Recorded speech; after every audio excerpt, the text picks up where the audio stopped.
Hi everyone, मैं हूं अंजलि। स्वागत करती हूँ आप सभी का आपके अपने YouTube channel Bharat GK with Anjali में। और आज अपन पढ़ने जा रहे हैं मध्य प्रदेश का एक महत्वपूर्ण जिला रायसेन और इससे संबंधित बनने वाले महत्वपूर्ण क्वेश्चन के बारे में अपन इस वीडियो में डिस्कस करेंगे। इससे पहले मैंने बहुत सारे वीडियो कवर करवा दिए हैं मध्य प्रदेश से रिलेटेड, यानी कि मध्य प्रदेश के जिले मैंने कंप्लीट करवा दिए हैं। अगर आपने अभी तक वो जिले नहीं देखे हैं तो आप Bharat GK with Anjali channel के साथ में जुड़ के वो जिले कवर कर सकते हैं। चलिए शुरुआत करते हैं आज के इस नए जिले की, रायसेन की। सर्वप्रथम देखेंगे अपन स्थापना कि इसकी स्थापना कब होती है। तो इसकी स्थापना होती है 5 मई 1950 को। क्या होता है? 5 मई 1950 को ये अस्तित्व में आ जाता है। फिर 1 नवंबर 1956 को जब मध्य प्रदेश का गठन होता है तो ये एक जिले के रूप में आ जाता है। बात करें यहाँ की तहसील की, कहाँ की? तो इस जिले की रायसेन की।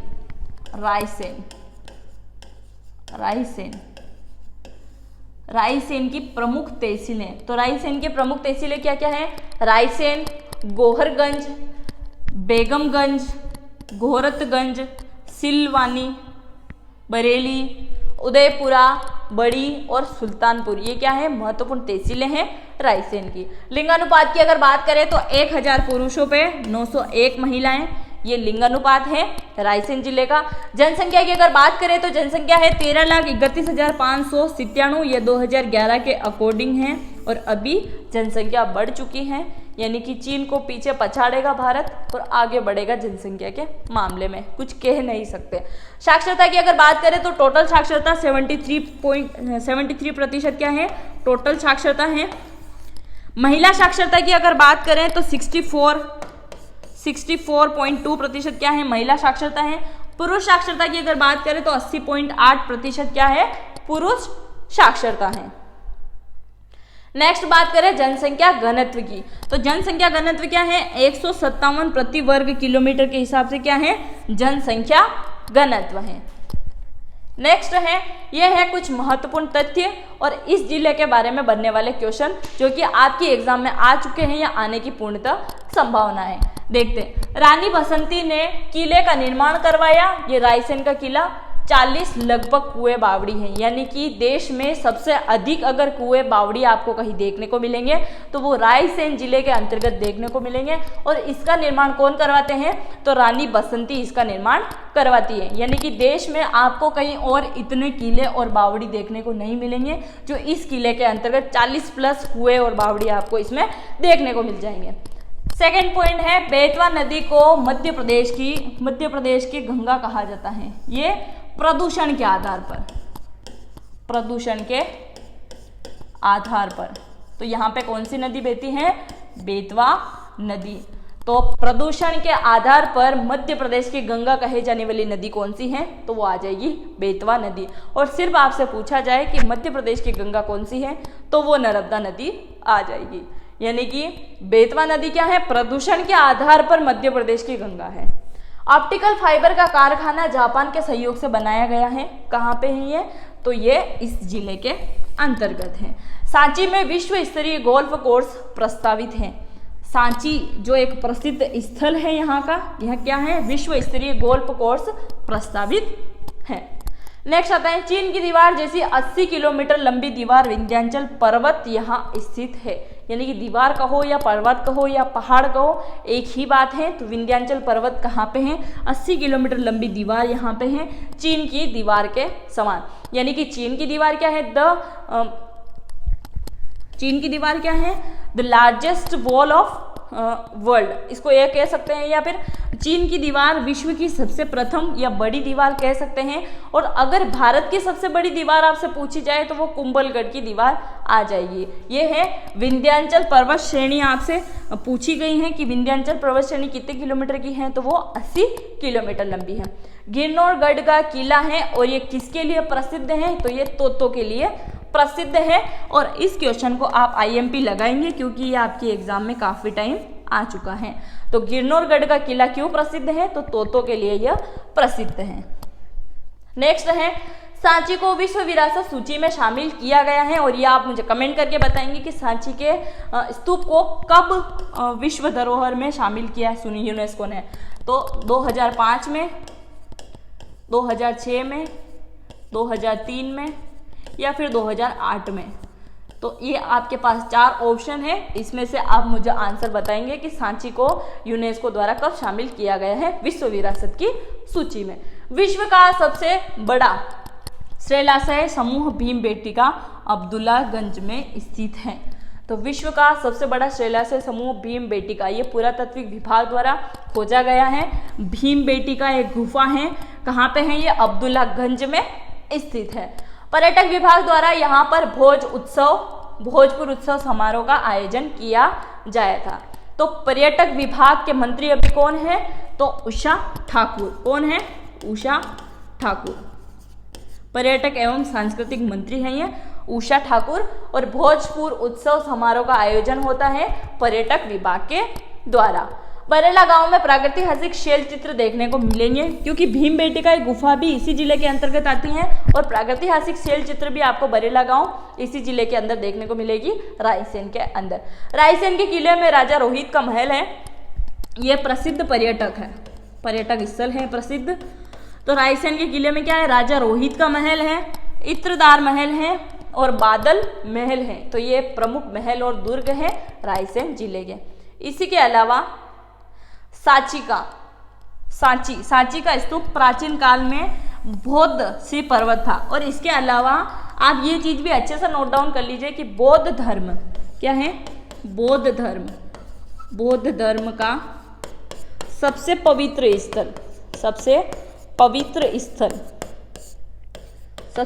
स्थल कौन सा है? तो वो है सांची का स्तूप। ये बौद्ध धर्म का पवित्र स्थल माना जाता है सांची का स्तूप। इसके अलावा रायसेन जिले के कुचवाड़ा गांव में आचार्य रजनीश ओशो का जन्म हुआ है। ये ओशो के नाम से जाने जाते हैं, आपने काफी टाइम इनको देखा होगा टीवी वगैरह में प्रवचन देते समय। तो रायसेन जिले के कुचवाड़ा ग्राम में आचार्य रजनीश इनका ओरिजिनल नाम है, ये ओशो के नाम से जाने जाते हैं। इनका जन्म कहाँ होता है? तो रायसेन में होता है। नेक्स्ट है सांची बौद्ध भारतीय ज्ञान अध्ययन विश्वविद्यालय ग्राम बरला, ढकना, चपना और तहसील में स्थित किया जा चुका है। और कब स्थापित होता है ये? तो 2012 के अंतर्गत होता है। मगेंद्रनाथ की प्रागैतिहासिक गुफाएं कहाँ? पाटनी गांव में है। कहाँ पे है? पाटनी गांव में आपको देखने को मिलेगी मगेंद्रनाथ की प्रागैतिहासिक गुफाएं। और ये वाला क्वेश्चन भी आपकी एग्जाम में आ चुका है, तो आप इसको अच्छे से नोट डाउन कर लीजिए कि मगेंद्रनाथ की प्रागैतिहासिक गुफाएं कहाँ पे हैं? तो रायसेन में है। और ज़्यादा डीपली पूछ लिया जाए तो आपको गाँव का नाम भी यहाँ देखने को मिल सकता है। किस गाँव में है? पाटनी गाँव में। मंडीदीप औद्योगिक केंद्र कहाँ पे है? तो ये भी रायसेन के अंदर है, रायसेन जिले के अंतर्गत आता है। बेतवा नदी का उद्गम कुमारगांव विंध्य पर्वत से होता है। ये बेतवा नदी का उद्गम कहाँ से होता है? कुमारगांव विंध्याचल की पर्वत श्रेणी से होता है। यहाँ विंध्याचल पर्वत से इसका उद्गम होता है बेतवा नदी का। हिंदुस्तान इलेक्ट्रोड ग्रेफाइट की एशिया में सबसे बड़ी फैक्ट्री, यानी कि भारत ही नहीं, प्रदेश ही नहीं, बल्कि एशिया की सबसे बड़ी फैक्ट्री कहाँ पे है? हिंदुस्तान इलेक्ट्रोड ग्रेफाइट की। तो ये भी रायसेन जिले के अंतर्गत आ जाती है।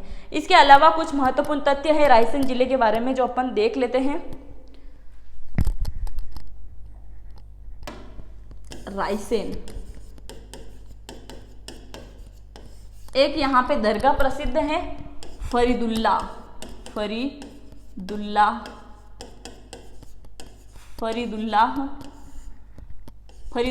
शाह पीर। क्या है इनकी? तो दरगाह है इनकी, फरीदुल्लाह शाह पीर की यहाँ पे दरगाह है। इसके अलावा सांची का स्तूप और इससे संबंधित आपको, अगर रायसेन से संबंधित आपको एग्जाम में क्वेश्चन देखने को मिलेंगे तो सर्वप्रथम आपको सांची से ही संबंधित या भीमबेटका से संबंधित क्वेश्चन देखने को मिलेंगे। तो सांची का स्तूप यहाँ पे है, अशोक के द्वारा निर्माण करवाया जाता है। किसके द्वारा? अशोक के द्वारा निर्माण। और इसी सांची स्तूप का एक तोरण द्वार है। क्या है? तोरण द्वार। इसका निर्माण कौन करवाता है? तो पुष्यमित्र शुंग। ये वाला क्वेश्चन भी आप अच्छे से नोट डाउन कीजिए क्योंकि आपके एग्जाम में आ चुका है। तोरण द्वार, सांची के तोरण द्वार का निर्माण कौन करवाता है? क्योंकि सांची स्तूप अगर आपसे पूछा जाए कि सांची का निर्माण कौन करवाता है तो अशोक का नाम आ जाएगा। अगर आपसे पूछा जाए कि तोरण द्वार का निर्माण कौन करवाता है तो पुष्यमित्र शुंग के द्वारा क्या किया जाता है? तो इसका निर्माण करवाया जाता है। इसी के अलावा प्रसिद्ध स्थल अपन ने देखे थे पर्यटक स्थल में रायसेन का दुर्ग, क्या था? रायसेन का दुर्ग। और रायसेन का दुर्ग पे किसका राज या किसका शासक हुआ करता था? तो वो हुआ करता था पूरणमल का, पूरणमल राजा पूरणमल। परंतु क्या होता है 1543 में, क्या होता है 1543 में आक्रमण होता है पूरणमल के यहाँ। कौन करता है? शेरशाह सूरी। कौन आता है? शेरशाह सूरी आता है और वो क्या करता है? रायसेन का दुर्ग पूरणमल से छीन लेता है शेरशाह सूरी। और शेरशाह सूरी से बनने वाला इंपॉर्टेंट क्वेश्चन एक ही है अधिकतर पूछे जाने वाला, बाबर के समकालीन, हुमायूं के समकालीन, किसके समकालीन था? पहला तो ये, और दूसरा बनेगा ग्राहक ट्रंक रोड का निर्माण किसने करवाया था? तो शेरशाह सूरी के द्वारा ये निर्माण करवाया गया था। ये आपने देखा रायसेन दुर्ग राजा पूरणमल के पास में रहता है 1543 तक, उसके बाद में शेरशाह सूरी आ जाता है और वो क्या करता है? ये छीन लेता है। इसके अलावा भोजपुर, रायसेन में क्या है? भोजपुर में एक मंदिर है। भोजपुर के मंदिर को क्या कहा जाता है? तो ये मध्य भारत का सोमनाथ कहा जाता है। क्या कहते हैं? सोमनाथ। तो आपसे एग्जाम में क्वेश्चन पूछा जाएगा कि मध्य भारत का सोमनाथ किसे कहा जाता है? तो भोजपुर मंदिर को कहा जाता है। मंदिर क्या कहा जाता है? मध्य भारत का सोमनाथ, इसको कहा जाता है भोजपुर मंदिर को। इसके अलावा देश का क्या है? देश का पहला शिवलिंग संग्रहालय, देश का पहला शिवलिंग संग्रहालय कहाँ पे है? तो ये भी आपको रायसेन जिले के अंतर्गत देखने को मिलेगा। इसी के अलावा देश का सबसे बड़ा शिवलिंग मंदिर, कहाँ देखने को मिलेगा आपको?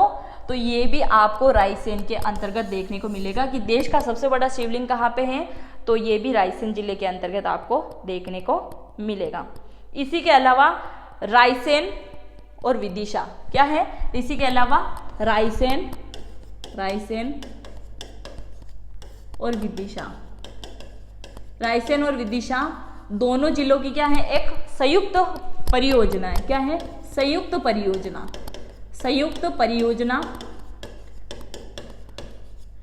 ये संयुक्त परियोजना है रायसेन और विदिशा दोनों जिलों की। कौन सी नदी पर बनी हुई है? हलाली नदी। कौन सी नदी है? हलाली नदी पर बनी हुई है। इसके अलावा एक महत्वपूर्ण क्वेश्चन और है रातापानी अभयारण्य। और ये वाला क्वेश्चन आपने काफी टाइम एग्जाम में देखा होगा कि लगभग आपको एग्जाम में देखने को मिलेगा कि रायसेन में कौन सा है अभयारण्य? तो रातापानी अभयारण्य। र से आप याद रख सकते हैं रातापानी, रायसेन। तो रायसेन रातापानी अभयारण्य में क्या है? अभी टाइगर प्रोजेक्ट शुरू किया गया। तो हाल ही में टाइगर प्रोजेक्ट की शुरुआत कहाँ की गई है? रातापानी अभयारण्य के अंतर्गत की गई है, रायसेन जिले के अंतर्गत आता है। ये थी रायसेन जिले के बारे में महत्वपूर्ण तथ्य और जानकारी। आई होप आपको ये वीडियो अच्छा लगा होगा। अगर आपको ये वीडियो अच्छा लगा है तो अपने दोस्तों के साथ में जरूर शेयर करें और चैनल को सब्सक्राइब जरूर करें। मिलते हैं नेक्स्ट वीडियो में। Thank you.